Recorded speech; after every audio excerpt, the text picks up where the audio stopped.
ഹാഡിയസ് Calicut university second semester B Com FIUGയുടെ ഭാഗമായിട്ട് വരുന്ന ഫിനാൻഷ്യൽ അക്കൗണ്ടിങ്ങിൻ്റെ മറ്റൊരു ക്ലാസ്സിലേക്ക് എല്ലാവർക്കും സ്വാഗതം. ഈ ഒരു ക്ലാസ്സിലൂടെ നമ്മൾ ഡിസ്കസ് ചെയ്യുന്നത് മൊഡ്യൂൾ 3 ആണ്. മൊഡ്യൂൾ 3 വരുന്നത് final account of non profit organisation ആണ്. നോൺ പ്രോഫിറ്റ് ഓർഗനൈസേഷൻ എന്ന് പറഞ്ഞാൽ പ്രോഫിറ്റിനേക്കാൾ സർവീസിന് പ്രാധാന്യം നൽകുന്ന സ്ഥാപനങ്ങൾക്കാണെന്ന് പറയുന്നത് നോൺ പ്രോഫിറ്റ് ഓർഗനൈസേഷൻ എന്ന് പറയുന്നത്. A non-profit organization NPO is an organization established to provide service ചെയ്യുക എന്ന ലക്ഷ്യത്തോടു കൂടി സ്ഥാപിച്ച സ്ഥാപനങ്ങൾക്കാണ് നോൺ പ്രോഫിറ്റ് ഓർഗനൈസേഷൻ എന്ന് പറയുന്നത്. And promote social, cultural, educational, religious, charitable or recreational activities rather than to earn profit. പ്രോഫിറ്റിനേക്കാൾ കൂടുതൽ അവരെന്തിനൊക്കെ പ്രാധാന്യം നൽകുന്നു അല്ലേ? സോഷ്യലായിട്ടും കൾച്ചറായിട്ടും. അപ്പോൾ സേവനം എന്ന് പറയുന്ന ലക്ഷ്യത്തോടു കൂടി നടത്തപ്പെടുന്ന സ്ഥാപനങ്ങളാണിത് നോൺ പ്രോഫിറ്റ് ഓർഗനൈസേഷൻ. എക്സാമ്പിൾ പറഞ്ഞാൽ സ്കൂളുകൾ, കോളേജുകൾ, ചാരിറ്റബിൾ ട്രസ്റ്റുകൾ, ക്ലബ്ബുകൾ, ഹോസ്പിറ്റൽ, ഇതൊക്കെ എന്താണ്? Non profit ഓർഗനൈസേഷനാണ്. എക്സാമ്പിൾ കൃത്യമായിട്ട് മനസ്സിലാക്കുക. എല്ലാവർക്കും വളരെ ഫെമിലിയർ ആയിട്ടുള്ള ടേമാണ് നോൺ പ്രോഫിറ്റ് ഓർഗനൈസേഷൻ അല്ലേ? A organisation run not for a profit. എന്താണ് ലക്ഷ്യം? റെൻഡറിങ് സർവീസ് ആണ് ടു ദി സൊസൈറ്റി. നെക്സ്റ്റ് നമ്മൾ നോക്കാൻ പോകുന്നത് നോൺ പ്രോഫിറ്റ് ഓർഗനൈസേഷൻ്റെ ഫീച്ചേഴ്സാണ്. First point, service motive not profit motive. ഇവരുടെ ലക്ഷ്യം എന്താണ്? സർവീസാണ്, പ്രോഫിറ്റ് അല്ല. Surplus is used for organisational objectives. Surplus ഉപയോഗിക്കുന്നത് ഓർഗനൈസേഷൻ്റെ ലക്ഷ്യങ്ങൾക്ക് വേണ്ടിയാണ്. Members do not receive profit as dividend. Members എന്ത് കിട്ടില്ല? ഡിവിഡൻറ്റ് കിട്ടില്ല. അതായത് പ്രോഫിറ്റിൻ്റെ ഭാഗം മെമ്പേഴ്സിന് ഡിവിഡൻ്റ് ആയിട്ട് നൽകില്ല. Funds are raised through subscription, donation, grant and legacy. Fund വഴി മെയിനായിട്ട് റൈസ് ചെയ്യുന്നത് സബ്സ്ക്രിപ്ഷൻ, മെമ്പർഷിപ്പാണ്. നോൺ പ്രോഫിറ്റ് ഓർഗനൈസേഷൻ്റെ മെമ്പേഴ്സ് നൽകുന്ന മെമ്പർഷിപ്പ് ഫീ ആണത് സബ്സ്ക്രിപ്ഷൻ. അതുപോലെ തന്നെ ഡൊണേഷനിലൂടെയും ഗ്രാൻഡിലൂടെയും അതുപോലെ തന്നെ ലെഗസി, വിൽ ഓഫ് ഡിസീസ്ഡ് പേഴ്സണിലൂടെയൊക്കെ എന്ത് കിട്ടുന്നത്? ഇവർക്ക് മെയിനായിട്ട് ഫണ്ടുകൾ ലഭിക്കുന്നത്. The made in regular books of account, നെയിമില് ജേണൽ, ലെഡ്ജർ, ക്യാഷ് ബുക്ക്. ഇവർ മെയിനായിട്ട് മെയിൻറ്റെയിൻ ചെയ്യുന്ന ബുക്കുകളാണ്. ജേണൽ മെയിൻറ്റെയിൻ ചെയ്യുന്നുണ്ട്, അതുപോലെ തന്നെ ലെഡ്ജർ മെയിൻറ്റെയിൻ ചെയ്യുന്നുണ്ട്, അതുപോലെ തന്നെ ക്യാഷ് ബുക്ക് മെയിൻറ്റെയിൻ ചെയ്യുന്നുണ്ട്. Maintain receipt and payment account, income and expenditure account and balance sheet. ഇവർ എന്തും കൂടി മെയിൻറ്റെയിൻ ചെയ്യുന്നുണ്ട്? Receipt and payment account maintain ചെയ്യുന്നുണ്ട്, അതുപോലെ തന്നെ ഇൻകം ആൻഡ് എക്സ്പെൻഡിച്ചർ മെയിൻറ്റെയിൻ ചെയ്യുന്നുണ്ട്, അതുപോലെ തന്നെ ബാലൻസ് ഷീറ്റ്. അപ്പോൾ നോൺ പ്രോഫിറ്റ് ഓർഗനൈസേഷൻ മെയിൻറ്റെയിൻ ചെയ്യുന്ന പ്രധാനപ്പെട്ട അക്കൗണ്ടുകളാണ് receipt and payment account, income and expenditure account, balance sheet. ഈ 3 ഭാഗം നമുക്ക് ഡീറ്റെയിൽഡ് ആയിട്ട് പഠിക്കാനുണ്ട്. നെക്സ്റ്റ് നമ്മൾ നോക്കാൻ പോകുന്നത് final account of non profit organisation ആണ്. 3 അക്കൗണ്ടാണ് നോൺ പ്രോഫിറ്റ് ഓർഗനൈസേഷൻ മെയിനായിട്ട് മെയിൻറ്റെയിൻ ചെയ്തത്. ഒന്നാണ് receipt and payment account, 2 income and expenditure account, 3 balance sheet. ഈ 3നെ കുറിച്ചും നമ്മൾ ഡീറ്റെയിൽഡ് ആയിട്ട് പറയും. First receipt and payment account.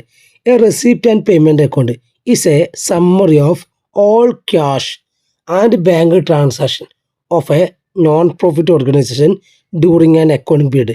ഒരു അക്കൗണ്ടിങ് പീരീഡിൽ ഒരു നോൺ പ്രോഫിറ്റ് ഓർഗനൈസേഷൻ്റെ എല്ലാ ക്യാഷ് ട്രാൻസാക്ഷൻ്റെയും ബാങ്ക് ട്രാൻസാക്ഷൻ്റെയും സമ്മറിക്ക് പറഞ്ഞ പേരാണ് receipt and payment account.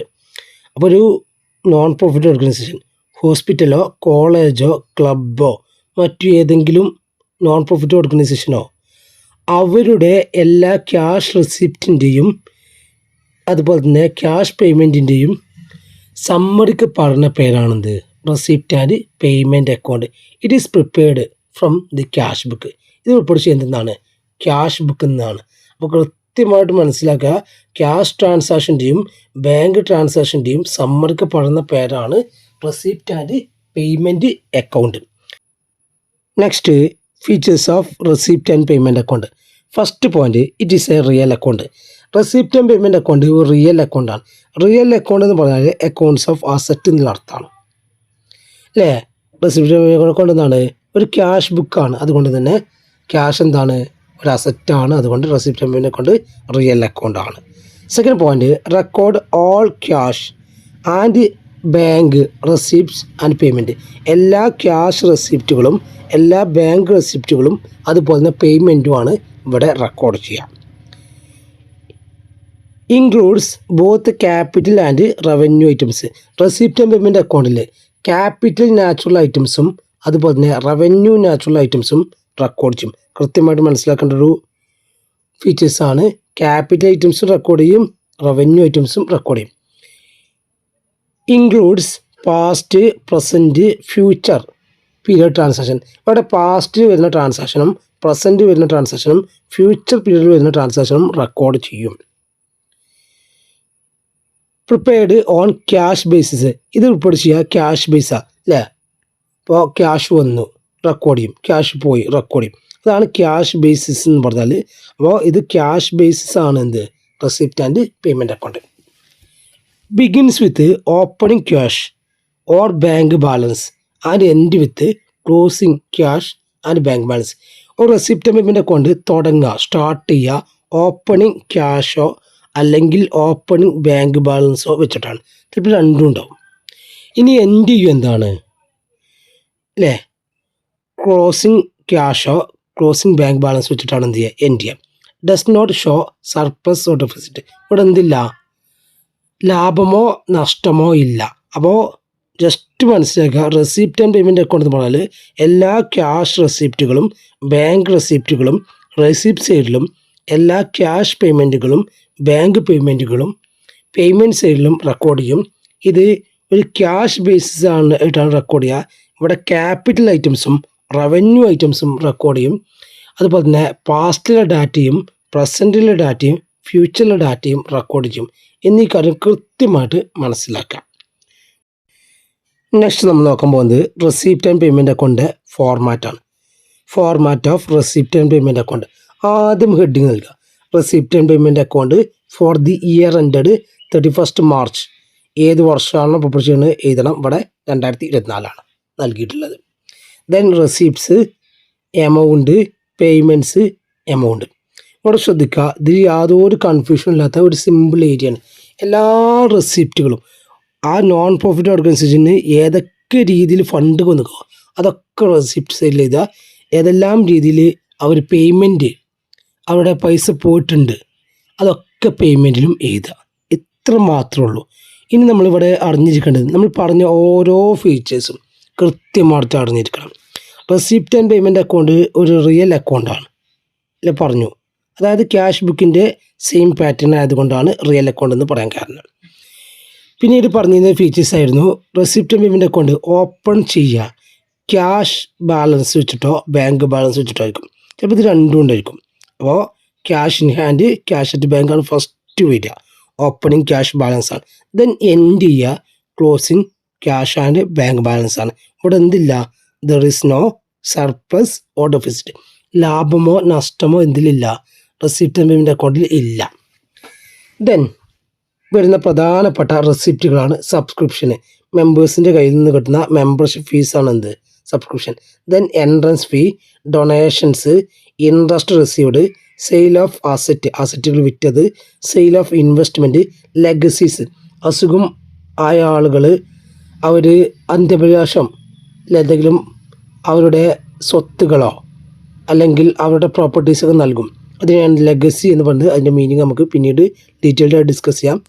Then life membership fees, അതുപോലെ തന്നെ മിസ്ലേണീസ് റെസിപ്റ്റ്. അപ്പോൾ കൃത്യമായിട്ട് മനസ്സിലാക്കുക, എല്ലാ റെസിപ്റ്റും ആ സ്ഥാപനത്തിലേക്ക് വരുന്ന എല്ലാ റെസിപ്റ്റുകളും ഈ ഒരു സൈഡിൽ റെക്കോർഡ് ചെയ്യും. ദെൻ പേയ്മെൻറ്റിൽ നോക്കുന്നത് salary, rent, printing and stationery, postage and telegram, insurance. പിന്നീട് വരുന്നത് electricity charge, furniture purchased, building, investments purchased, sports equipments. അതായത് ക്ലബ്ബൊക്കെ ആണെങ്കിൽ സ്പോർട്സ് എക്യുപ്മെൻറ്റ് വരും. Then closing balance. അപ്പോൾ ഏതൊക്കെ എക്സ്പെൻസ് ഉണ്ടോ ആ എക്സ്പെൻസുകളൊക്കെ, അതായത് പേയ്മെൻറ്റുകളൊക്കെ എവിടെ റെക്കോർഡ് ചെയ്യുക, ഈ പേയ്മെൻറ്റ് സൈഡിൽ റെക്കോർഡ് ചെയ്യുക. വളരെ എളുപ്പമുള്ള ഭാഗമാണ് റെസിപ്റ്റ് ആൻഡ് പേയ്മെൻറ്റ് അക്കൗണ്ട്. ഇതുമായി ബന്ധപ്പെട്ട പ്രോബ്ലം യൂണിവേഴ്സിറ്റി എക്സാമിന് വരാൻ സാധ്യത കുറവാണ്. പക്ഷേ നമുക്ക് എന്തറിഞ്ഞിരിക്കണം, റെസിപ്റ്റ് ആൻഡ് പേയ്മെൻറ്റ് അക്കൗണ്ട് കൃത്യമായിട്ട് അറിഞ്ഞിരിക്കണം. എന്നിരുന്നാലും നമുക്ക് വളരെ എളുപ്പത്തിൽ ഇൻകം ആൻഡ് എക്സ്പെൻഡിച്ചർ അക്കൗണ്ട് പഠിയുള്ളൂ. Income and expenditure account prepare ചെയ്യാനുള്ള പ്രോബ്ലമാണ് ഈ ഒരു ഏരിയയിൽ നിന്ന് യൂണിവേഴ്സിറ്റി എക്സാമിന് വരാൻ കൂടുതൽ സാധ്യത. ആ കാര്യം കൃത്യമായിട്ട് മനസ്സിലാക്കാം. ദെൻ നമുക്ക് first receipt and payment account prepare ചെയ്യാൻ ഒരു പ്രോബ്ലം നോക്കാം. From the following information of a club, ഒരു ക്ലബിൻ്റെ ഡീറ്റെയിൽസാണ് നൽകിയിട്ടുള്ളത്. അപ്പോൾ ക്ലബ്ബുമായി ബന്ധപ്പെട്ട റെസിപ്റ്റ് കൊണ്ടായിരിക്കുക, പേയ്മെൻറ്റ് കൊണ്ടായിരിക്കാം. Prepare receipt and payment account for the year ending 31 March 2025. ഇനി ഓപ്പണിംഗ് ബാലൻസ് ഉണ്ട്, ക്യാഷിൻ്റെ ഓപ്പണിംഗ് ബാലൻസ് ഉണ്ട്. എൻട്രൻസ് ഫീ എന്താണ്? റെസിപ്റ്റാണ്. ഓരോന്നും ആറും പിയും ഇട്ടേക്കാം. Then paid printing and stationery payment ആണ്. ഇലക്ട്രിക് ചാർജ് ആണ്, പേയ്മെൻ്റ് ആണ്. Sale of old news paper receipt ആണ്. ദെൻ സബ്സ്ക്രിപ്ഷൻ റിസീവ്ഡ് ആണ്. സബ്സ്ക്രിപ്ഷൻ പറഞ്ഞാൽ മെമ്പർഷിപ്പ് റെസിപ്റ്റ് ആണ്. ദെൻ റെൻറ്റ് പെയ്ഡ് പേയ്മെൻ്റ് ആണ്. ന്യൂസ് പേപ്പർ ആൻഡ് പീരിയോഡിക്കൽസ് നമ്മൾ പേയ്മെൻറ്റ് നടത്തിയതാണ്. ദെൻ ഫർണിച്ചർ പർച്ചേസ്ഡ് ആണ്, പേയ്മെൻ്റ് ആണ്. ലൈഫ് മെമ്പർഷിപ്പ് ഫീസ് ഇത് റെസിപ്റ്റ് ആണ്. ലൈഫ് മെമ്പർഷിപ്പ് ഫീസ് എന്താണ്?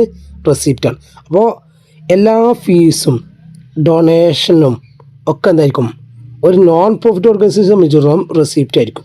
അവർക്ക് ലഭിക്കുന്നതാണ്, ഡൊണേഷൻസ് കിട്ടുന്നതാണ്, കൊടുക്കുന്നതല്ല കേട്ടോ. ഒരു നോൺ പ്രോഫിറ്റ് ഓർഗനൈസേഷൻ പറഞ്ഞാൽ ഡൊണേഷൻ പറഞ്ഞാൽ അവർക്ക് കിട്ടുന്ന റെസിപ്റ്റാണ്. അതുപോലെ തന്നെ ഫീസുകളൊക്കെ അവർക്ക് കിട്ടുന്നതാണ്, സബ്സ്ക്രിപ്ഷൻ അവർക്ക് കിട്ടുന്നതാണ്, ലെഗസി അവർക്ക് കിട്ടുന്നതാണ്. അത്രയും ടേമുകൾ അറിഞ്ഞാൽ തന്നെ ഈ ഒരു ഭാഗം കൃത്യമായിട്ട് പഠിക്കും. അപ്പോൾ ഇനി നമ്മൾ എന്ത് ചെയ്യുന്നു? ആ കാര്യം ഈ ഒരു അക്കൗണ്ടിലേക്ക് റെക്കോർഡ് ചെയ്യുന്നു. ആദ്യം ബാലൻസ് ബ്രോഡ് ഓൺ ക്യാഷാണ് നൽകിയിട്ടുള്ളത്, 1000 ആണ്. 1000 ഇവിടെ റെക്കോർഡ് ചെയ്തു. ദെൻ റെസിപ്റ്റ് വരുന്നതാണ് നമ്മൾ പറഞ്ഞത്. എൻട്രൻസ് ഫീ ഉണ്ട് 1000 ആണ്. സബ്സ്ക്രിപ്ഷൻ റിസീവ്ഡ് ഉണ്ട് 75,000 ആണ്. Sale of old news paper ഉണ്ട് 500 ആണ്. ദെൻ ലൈഫ് മെമ്പർഷിപ്പ് ഫീ ഉണ്ട് 2000 ആണ്. ഇനി പേയ്മെൻറ്റിൽ റെൻ്റ് ഉണ്ട്, റെൻ്റ് പെയ്ഡ് 9000 ആണ്. ദെൻ പ്രിൻറ്റിംഗ് ആൻഡ് സ്റ്റേഷനറി 5000 ആണ്. ന്യൂസ് പേപ്പർ ആൻഡ് പീരിയോഡിക്കൽസ് 5800 ആണ്. ഇലക്ട്രിക് ചാർജ് 400 ആണ്. ഫർണിച്ചർ പർച്ചേസ്ഡ് 10000 ആണ്. അപ്പോൾ ഇത് നമ്മൾ ഫസ്റ്റ് എന്ത് ചെയ്യുന്നു? ഈ ഒരു സൈഡ് കൂട്ടുന്നു. ആ ഒരു സൈഡ് കൂട്ടുമ്പോൾ 79,500 എന്ന് ലഭിക്കുന്നു. ദെൻ അതിൽ നിന്ന് ഇത്രയും ബാലൻസ് നമ്മൾ കുറച്ച് കഴിഞ്ഞാൽ നമുക്ക് എന്ത് കിട്ടും? 49,300 എന്ന് പറയുന്ന ബാലൻസ് കിട്ടും. അതാണ് ക്ലോസിംഗ് ബാലൻസ്. ഇത്ര എന്തുള്ളൂ receipt and payment account prepare ചെയ്യാനുള്ളൂ. യാതൊരു രീതിയിലുള്ള ബുദ്ധിമുട്ടുമില്ല.